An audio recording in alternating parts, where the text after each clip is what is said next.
नमस्कार साथियों, आप सभी का एक बार फिर से बहुत हार्दिक स्वागत है हमारे YouTube चैनल पे। मैं दिनेश पंचाल एक और न्यूज़ के बिल्कुल प्रॉपर एनालिसिस को लेकर आज आपके सामने हूं, जहां पर हम प्रयास करते हैं कोई भी समाचार पत्र में एक खबर है जो आपके एग्जामिनेशन पॉइंट ऑफ व्यू से महत्वपूर्ण है, उसके बारे में तमाम जानकारियों को हम समेटते हैं सिर्फ एक वीडियो के अंदर। ऐसा नहीं होता है कि हम एक दिन में 5 से 6 न्यूज़ ले रहे हैं, थोड़ी थोड़ी जानकारियां उसके बारे में बता रहे हैं। एक दिन में हम एक समाचार लेते हैं और उस समाचार का संपूर्ण विश्लेषण तमाम चीजों को कवर करते हुए आपके सामने हम रखते हैं। आज की जो खबर है हमारी, वो बहस है मूडीज ने, जो कि आप बहुत अच्छे तरीके से वाकिफ है। समय समय पर अपनी रेटिंग के साथ ये आते हैं, अलग अलग विश्व के डेटा को कलेक्ट करते हैं और वहां की तमाम एजेंसीज, वहां की मशीनरी, वहां की गवर्नेंस कैसे काम कर रही है, फाइनेंशियल कंडीशंस क्या है, इन चीजों के ऊपर अपनी रिपोर्ट्स प्रकाशित करती है। आज क्या हुआ, अभी रिसेंटली इन्होंने मूडीज ने कुछ सवाल उठाए हैं। हमारे जो यूनिक आइडेंटिटी कार्ड हमें मिलता है, जिसे हम नाम देते हैं आधार कार्ड। क्या नाम देते हैं हम? आधार कार्ड। मेरे ख्याल से आज इंडिया का हर सिटीजन जो है वो इसको होल्ड करता है, आधार कार्ड को, और हर सिटीजन के पास ये मैंडेटरी है, क्योंकि तमाम सरकारी सुविधाओं का लाभ अगर आपको उठाना है, इवन आप किसी प्राइवेट सेक्टर के अंदर भी हैं, तो वहां पर भी आधार कार्ड आपके लिए की रोल प्ले करता है, क्योंकि आपकी बैंकिंग से जुड़ी हुई तमाम चीजें जो है वो इस किससे जुड़ी हुई होती है। हम पासपोर्ट की बात करें तो वहां पर भी आधार कार्ड मैंडेटरी, मतलब ऐसा कोई भी मेरे ख्याल से आज एक क्षेत्र नहीं बचा है जहां पर आधार कार्ड आपके लिए एक इंपॉर्टेंट रोल प्ले नहीं करता है। ठीक है, देखिएगा हम कैसे चीजों को समझते हैं। सबसे पहले हम देखेंगे हम किन किन चीजों को डिस्कस करने वाले हैं आज के इस कंटेंट के अंदर। सबसे पहला तो ये कि डिस्कशन में क्यों आता है ये पर्टिकुलर टॉपिक, फिर हम बात करेंगे इसका बैकग्राउंड क्या रहा है, मतलब आधार जो है वो कब से बनने शुरू हुए, किस सरकार ने इसकी पहल करी, वर्तमान में जो हमारे 2016 का आधार एक्ट है उसके बारे में क्या प्रोविजंस है, उन तमाम चीजों को लेकर हम बात करेंगे। फिर हम बात करेंगे इसका महत्व क्या है, आधार कार्ड का महत्व क्या है आज की घड़ी में, हम इसकी बात करेंगे। फिर हम बात करेंगे कंसर्न्स, क्या चुनौतियां हैं आज भी आधार कार्ड के संबंध में, जहां पर समय समय पर एक्सपर्ट्स अपनी बातें करते रहते हैं कि प्राइवेसी की बात होती है, वहां पर ऑथेंटिकेशन की बात होती है, बायोमेट्रिक प्रोसेस की बात होती है, इन तमाम चीजों की बात करेंगे। फिर हम बात करेंगे एप्लीकेशंस ऑफ आधार, एप्लीकेशंस का अर्थ होता है उपयोग, आज आधार कार्ड का उपयोग हम कहां कहां पर कर रहे हैं, इन चीजों की बात करेंगे। इसके बाद हम सुप्रीम कोर्ट का एक बहुत महत्वपूर्ण फैसला है उसकी बात भी करेंगे। तो ये तमाम हमारे सामने कुछ पॉइंट्स ऑफ डिस्कशन रहेंगे, लेकिन उससे पहले हम मूडीज ने क्या बात करी है उसको देख लेते हैं थोड़ा सा।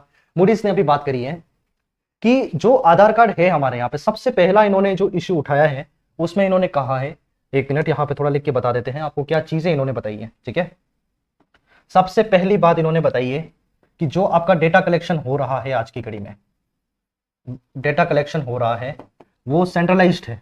क्या है?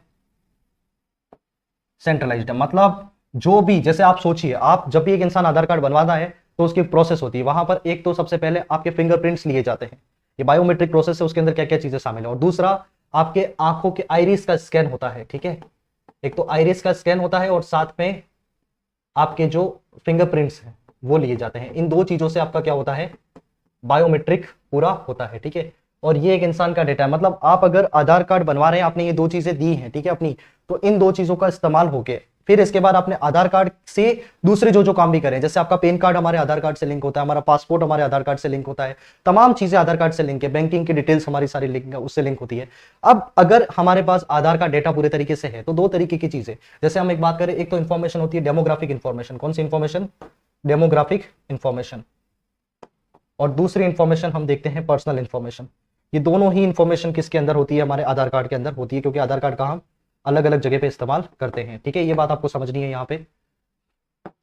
चलिए फिर हम इसको देखेंगे। अब ये सारी जानकारियां अगर हैं और इनका ये कहना है कि अगर एक ही एजेंसी इसको कंट्रोल कर रही है, तो ये जैसे कोई सरकार है, प्रेजेंट गवर्नमेंट जो है वो किसी भी तरीके से इसका मिसयूज कर सकती है। डेटा को थोड़ा डिसेंट्रलाइज किया जाए, अलग अलग जगह पर अलग अलग प्लेटफॉर्म के ऊपर डेटा रहेगा तो ज्यादा दिक्कतें नहीं होगी, उसके अंदर किसी भी तरीके का छेड़छाड़ होता है तो इस संबंध में सूचित किया जा सकता है। ठीक है, इन्होंने कहा कि ये जो सेंट्रलाइजेशन है डेटा का वो किसी भी तरीके से उचित नहीं है। फिर इन्होंने कहा कि ये जो अपना ऑथेंटिकेशन जो होता है, हम जब बायोमेट्रिक की बात करते हैं, ये दोनों ही पॉइंट आपको लगभग मिलते हुए जुलते मिलेंगे। इंडिया जैसे हम जानते हैं, आप थोड़ा सा अगर ज्योग्राफी को समझेंगे, कुछ चीजें यहां पर आपके सामने मैं क्लियर करूंगा। ठीक है, हम बात करते हैं ग्लोब पर। ठीक है, मानो ये ग्लोब हो गया, यहां पर आपकी इक्वेटर है 0 डिग्री, ठीक है, और यहां का 23 डिग्री नॉर्थ, और वहीं पर ये आपकी एक रेखा हो गई जो है 20 साउथ।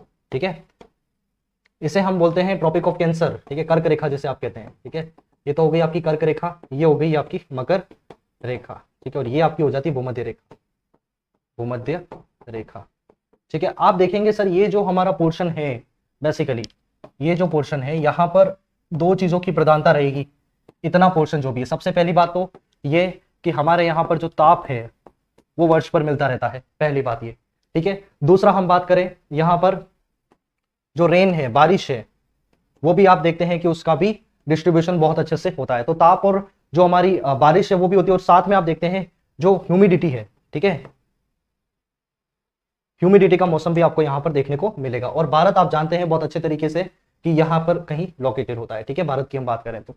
अब जब ऐसी स्थिति है यहाँ पे, तो इसका अर्थ है कि हमारा ये वाला जो रीजन है, मानो यहाँ पर एक ह्यूमिड टेम्परेचर होता है, यहाँ का तापमान कभी कभार अच्छा होता है, और यहाँ के जो लेबर्स है, जो भी अपने मैनुअल वर्कर्स है, वो कहीं पर काम करते हैं, तो उस संबंध में हम अच्छे तरीके से जानते हैं कि कभी कभार उनके हाथों में थोड़ा सा फिंगरप्रिंट्स वगैरह उनके आ नहीं पाते हैं ओल्ड एज के साथ, तो ये ऑथेंटिकेशन से संबंधित भी कुछ समस्याएं आधार के संबंध में है। इन्होंने इन तमाम चीजों को लेकर सवाल उठाए हैं। खैर, हमने इसके बाद इसका जवाब अच्छे तरीके से दे दिया यूआईडीएआई ने कि ये जो इन्होंने बातें करी हैं ये अनुमान मात्र है, इनका प्रेडिक्शन है, वास्तविकता में से इसका कोई भी लेना देना नहीं है, क्योंकि इन्होंने जो बातें बताई है वो अपने स्तर पे, इन्होंने कोई ग्राउंड लेवल पे आके सर्वे नहीं करा कि आज आधार कार्ड कितना हेल्पफुल है लोगों के लिए। इसके बाद साथ ही में कुछ सर्टेन ऐसा उनके प्रीजुडिस से ये लोग ग्रसित है, कहीं ना कहीं पूर्वाग्रह से ग्रसित हैं, जिस वजह से इन्होंने इस तरीके की बातें करी है। बाकी आधार ऐसा मानना है यूआईडीएआई जो है अपनी, उन्होंने कहा है कि आज की घड़ी में सबसे ज्यादा ट्रस्ट वर्दी अगर कोई आइडेंटिटी कार्ड है तो फिर वो कौन सा है, अपना आधार कार्ड है। इन्होंने ये बात करी। आप समझेंगे पूरा आधार की जर्नी को, कैसे ये हुआ है, कैसे अस्तित्व में आता है ये, जैसे आप इसको थोड़ा सा समझने का प्रयास करेंगे, ठीक है। ये जो होता है इसके अंदर ये 12 डिजिट का यूनिक आइडेंटिटी नंबर होता है हर आधार कार्ड होल्डर के पास, ठीक है। 12 डिजिट का एक यूनिक आइडेंटिटी कार्ड होल्डर ये आइडेंटिटी कार्ड है। इसके बाद देखते हैं आप यहाँ पे फोटो और यहाँ पे क्यूआर के साथ ही तमाम डिटेल्स यहाँ पर कुछ इस तरीके से लिखी हुई होती हैं। ये मूडीज हैं जिस एजेंसी ने अभी ये सारी बातें करी हैं, ठीक है। अब हम बात करते हैं डिस्कशन में क्यों आता है, इन तमाम पॉइंट्स को समझेंगे। I am quite sure of this कि ये टॉपिक, ये वीडियो को जब आप पूरा देखेंगे इसके बाद कोई भी डाउट जो है वो इस संबंध में आपका रहने वाला नहीं है। तमाम चीजों को लेकर हम बात करेंगे। मूडी की रिपोर्ट जो है इन्होंने कुछ असर्शंस किए हैं। Moody raise several question including reliability of biometric technology, उस टेक्नोलॉजी के ऊपर भी सवाल उठाए इन्होंने जहां से हम बायोमेट्रिक्स लेते हैं, है ना। फिर उन्होंने कहा है कि डेटा का सेंट्रलाइजेशन, डेटा जो है वो क्या हो रहा है, एक तरीके से केंद्रीकृत हो रहा है, ठीक है, एक जगह पर ही इकट्ठा हो रहा है, ठीक है। इसके बाद इन्होंने बात करी कभी कभार सर्विस, जो सर्विस है उनको डिनायल्स हो जाता है। मतलब कैसे होता है, जैसे हम बात करें पीडीएस की बात करें, पब्लिक डिस्ट्रीब्यूशन सिस्टम, जहां पे राशन जो है वो लोगों को मिलते हैं, आपने देखा होगा कि आजकल वहां पर भी आधार कार्ड का उपयोग होता है। और मानो किसी इंसान का फिंगरप्रिंट अगर उस जगह पे नहीं आ पाता है सही तरीके से, तो फिर जो सर्विस गवर्नमेंट दे रही है वहां पे तो उसका डिनायल हो गया ना, सर आप सर्विस नहीं दे पाए, ठीक है। ऐसे कुछ कंसर्न उठाते हैं। और क्रेडिबिलिटी, साथ ही में इसकी वाकई में क्या ये विश्वसनीय है या नहीं है, इन तमाम चीजों को लेकर इन्होंने अपनी बात करी है और कई सारे सवाल उठाए हैं, ठीक है। इंडिया यूआईडीआई जो है ये हमारी एजेंसी है जो इस आधार का पूरा डेटाबेस जो है वो मेंटेन करती है। रिस्पॉन्डेड भी कि इन्होंने जवाब भी दे दिया इनको कि ये जो है इन्होंने ग्राउंड लेवल पे नहीं गए, और साथ में इन्होंने कोई भी एविडेंस नहीं दिया अपनी बात का कि वाकई में ऐसी स्थितियां हैं। आगे बढ़ते हैं, समझने का प्रयास करते हैं। अब बैकग्राउंड को समझते हैं हम, क्या है आधार कार्ड पूरा, ठीक है। एक एक चीज क्लियर करेंगे हम, कुछ भी इसके अंदर बचेगा नहीं आपका। Aadhaar is a 12 digit identity number, 12 digit का एक आइडेंटिटी नंबर होता है, इश्यूड बाय यूआईडीआई की फुल फॉर्म जो है वो है आपकी unique identification authority of India to every resident of India. Bharat के जो प्रत्येक नागरिक हैं उनके पास क्या होता है, आधार कार्ड होता है 12 डिजिट का एक, ठीक है। It is an identity proof link to biometric information, और इसके अंदर, इस आधार कार्ड के अंदर कौन कौन सी इंफॉर्मेशन होती है, आपकी बायोमेट्रिक से संबंधित जहां पर हम बात करते हैं, एक तो आपके फिंगरप्रिंट्स और साथ में आपकी आंखों के आइरिस का भी स्कैन होता है, ठीक है। और डेमोग्राफिक इंफॉर्मेशन भी होती है कि इंसान कहां से है, क्या साथ ही में उसका एड्रेस क्या है, कौन सा लिंग है उसका, मेल है या फीमेल है, ऐसी तमाम चीजें जो है वो यहाँ पर इसके अंदर ऐड होती है। आधार प्रोग्राम की बात करें, देन यूपीए गवर्नमेंट 2009 में मनमोहन सिंह जी की सरकार थी, उस समय इस इनिशिएटिव को शुरू किया गया था, जहां से हमारा प्रयास था कि हम प्रत्येक नागरिक को एक यूनिक आइडेंटिटी प्रोवाइड करा सके, क्योंकि उससे पहले तक ये सारा काम हमारा होता था वोटर आईडी से, ठीक है, जो कि सेटिस्फैक्टरी नहीं था। इसलिए हमें आवश्यकता पड़ी एक और आइडेंटिटी कार्ड को इस्तेमाल करने की, जहां पे उसका ब्रॉड लेवल पर हम उपयोग कर पाए। तो इस वजह से मनमोहन सिंह की गवर्नमेंट ने उस समय की 2009 में ये एक इनिशिएटिव लिया था और आधार प्रोग्राम को लॉन्च किया था, ठीक है।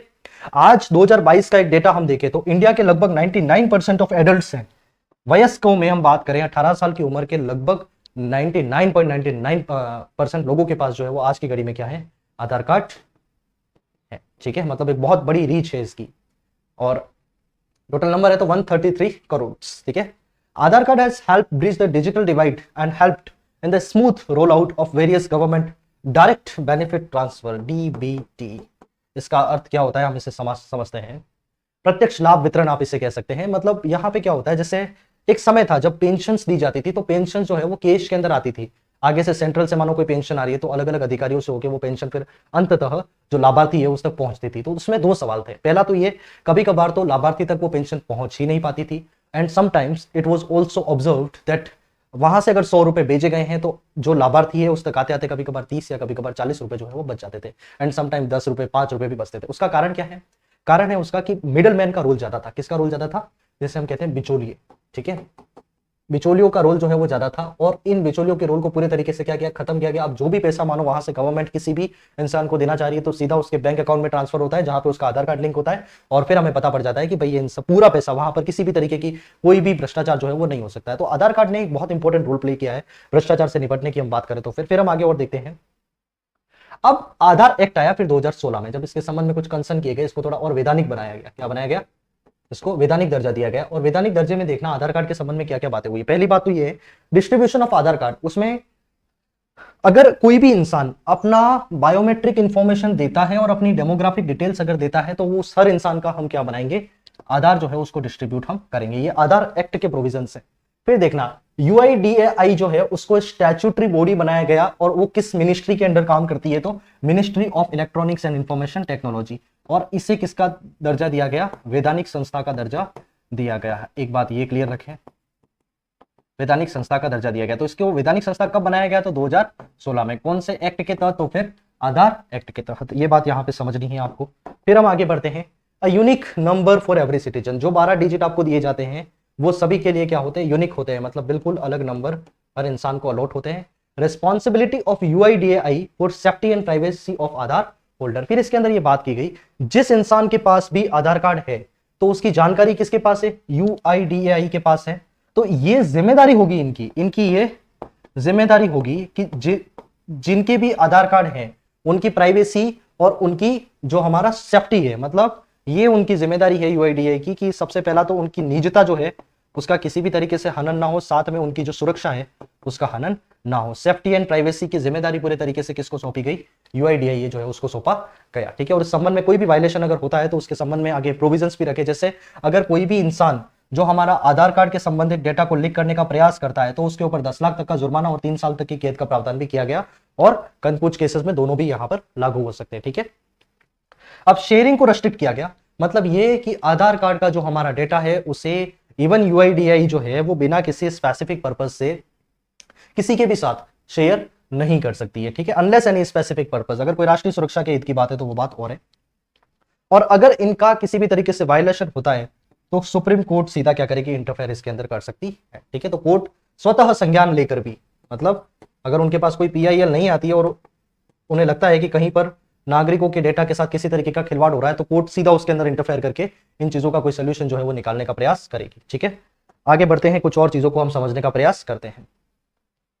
राइट नाउ आप देखेंगे आधार कार्ड के बेनिफिट्स क्या क्या है। जैसे आप देखते हो जो भी हमारी सरकारी योजनाएं हैं, गवर्नमेंट स्कीम्स है, वहां पर आधार का इस्तेमाल होता है, और जो भी सुविधाएं प्रोवाइड करवानी है उनमें हम आधार का इस्तेमाल करते हैं। बहुत बेसिक बात है।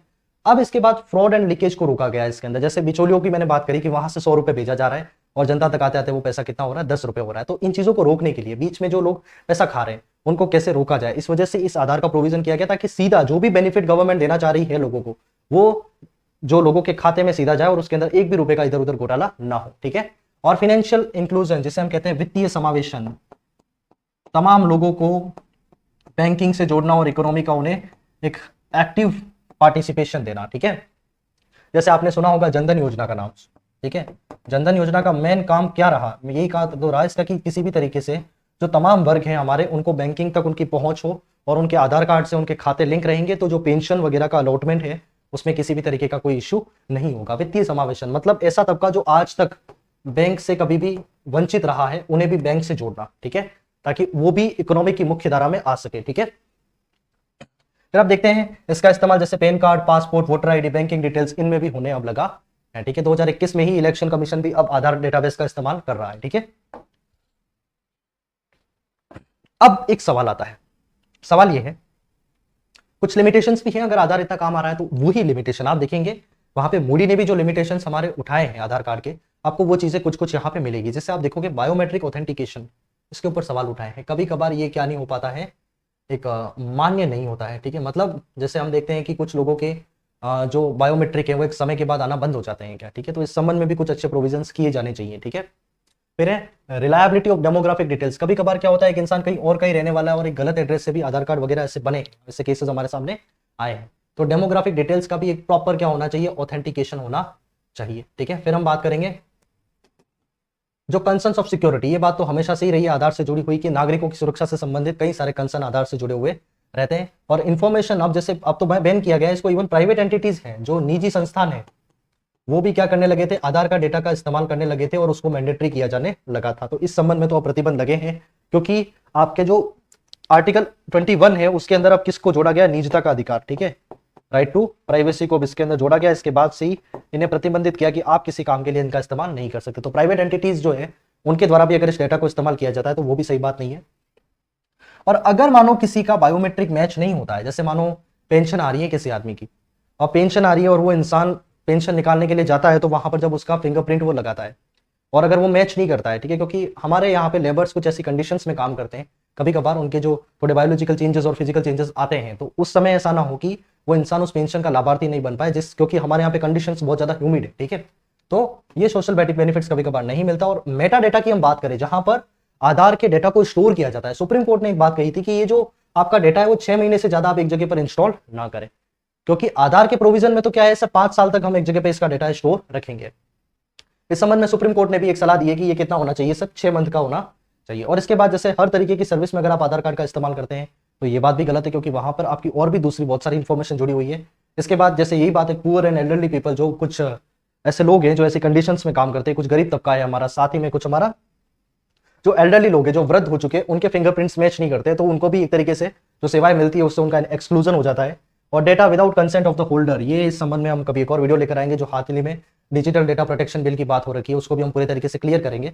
जैसे जो आधार कार्ड होल्डर है, जब भी उसका डेटा अगर कहीं पर इस्तेमाल होता है तो इस संबंध में उससे क्या लेनी चाहिए, स्वीकृति, तभी जाके उस डेटा का इस्तेमाल किया जाए तो ज्यादा बेहतर है। और अगर आप चाहें कि यूआईडीआई से जो भी आपने इस पर्टिकुलर एजेंसी को आपने जो भी आपकी जानकारी दी है, ठीक है, अगर आप उससे क्विट करना चाहें तो इस संबंध में आपके पास कोई भी ऑप्शन दूसरा नहीं है। ये तमाम चीजें हैं। फिर हम और आगे बढ़ते हैं, कुछ और चीजों को समझते हैं। वर्तमान की बात करें तो हम कौन कौन सी योजनाओं के अंदर इसका मुख्यतः इस्तेमाल कर रहे हैं। जैसे पीडीएस की बात करें, जो है आपका पब्लिक डिस्ट्रीब्यूशन सिस्टम, जो आपका राशन वगैरह मिलता है आपको, ठीक है, यहां पर आप देखते हैं आधार कार्ड मैंडेटरी है। इसके बाद हम बात करें आधार इनेबल्ड पेमेंट सिस्टम, आप सीधा फिंगरप्रिंट लगाएंगे, आपके बैंक की डिटेल्स वहां पर आ जाती है, तो ये बात भी है। तीसरा हम देखते हैं डीबीटी की बात करें, डायरेक्ट बेनिफिट ट्रांसफर, सीधा बैंक खातों के अंदर जो सर्विस दी जाती है वो। और जनधन योजना है, पेंशन है, पासपोर्ट है। और जेम ट्रिनिटी का मतलब होता है, यहाँ पे जेम का मतलब तो है एक तो जनधन योजना, साथ ही में आधार कार्ड और उसके बाद मोबाइल, ये तीनों चीजें जब आपकी लिंक हो जाती है तो जो आपका बेनिफिट है वो सीधा ट्रांसफर हो पाता है, ठीक है। तो यहाँ पर भी इसका इस्तेमाल होता है। अब जैसे इलेक्शन लॉज अमेंडमेंट 2021 का एक्ट जब आया था, उसमें अब वोटर आईडी के साथ भी किसको लिंक कर दिया गया है, आधार कार्ड को, ठीक है, ये बात भी समझनी है। तो ये तमाम चीजें हैं जहां पर हम इस्तेमाल करते हैं। फिर हम बात करते हैं, जैसे सुप्रीम कोर्ट ने Puttaswamy versus union of India case के अंदर भी कुछ इसको प्राइवेसी के अधिकार के लेकर बात करी है, और ये आर्टिकल 21 का पार्ट है। इसके बाद देखते हैं हम, इंपॉर्टेंट एक जजमेंट है कि सुप्रीम कोर्ट ने 2018 में had held that Aadhaar could be used for the welfare. आप इसे अगर कल्याणकारी योजनाओं के लिए इस्तेमाल कर रहे हैं तो ठीक है, मतलब सामाजिक आर्थिक योजनाएं आपकी चल रही हैं, वहां पर आप आधार का इस्तेमाल कर रहे हैं तो दैट इज ओके। और लेकिन एक बात याद रहे कि ये जो प्राइवेसी का अधिकार है वो आपका क्या है, फंडामेंटल राइट है, जिसे हम आर्टिकल 20 अनुच्छेद 21 में रखते हैं संविधान के, ठीक है। और इन्होंने जो 57 सेक्शन है आधार एक्ट की, उसे क्या करा इन्होंने, नल एंड वॉइड कर दिया, ठीक है। आप कोई भी आके इसका इस्तेमाल नहीं कर सकता, एक इंसान की प्राइवेसी, आप सिर्फ वेलफेयर के लिए इसका इस्तेमाल करेंगे, अन्य किसी भी पर्पस के लिए लोगों की जानकारी का इस्तेमाल नहीं किया जा सकता, ठीक है। Aadhaar authentication to establish identity for delivering services, सेवाओं को डिलीवर करने के लिए ही आप इन चीजों का इस्तेमाल करें तो ज्यादा बेहतर रहेगा, ठीक है। सो या साथियों, ये तमाम जानकारियां थी जो आपके एग्जामिनेशन पॉइंट ऑफ व्यू से महत्वपूर्ण हो सकती थी। हमने तमाम चीजों को लेकर बात करी, आधार कार्ड क्या है, कब से ये बनना शुरू होता है, कौन सी सरकार इस पहल को लेकर आती है, आधार एक्ट क्या है, कहां कहां पर हम आज इसका इस्तेमाल कर रहे हैं, साथ ही में इसको लेकर क्या क्या कंसर्न्स हैं। सो आई थिंक चीजें बहुत अच्छे तरीके से क्लियर हैं आपके लिए। मिलते हैं एक और नए वीडियो के साथ, तब तक के लिए जय हिंद, जय भारत, नमस्कार।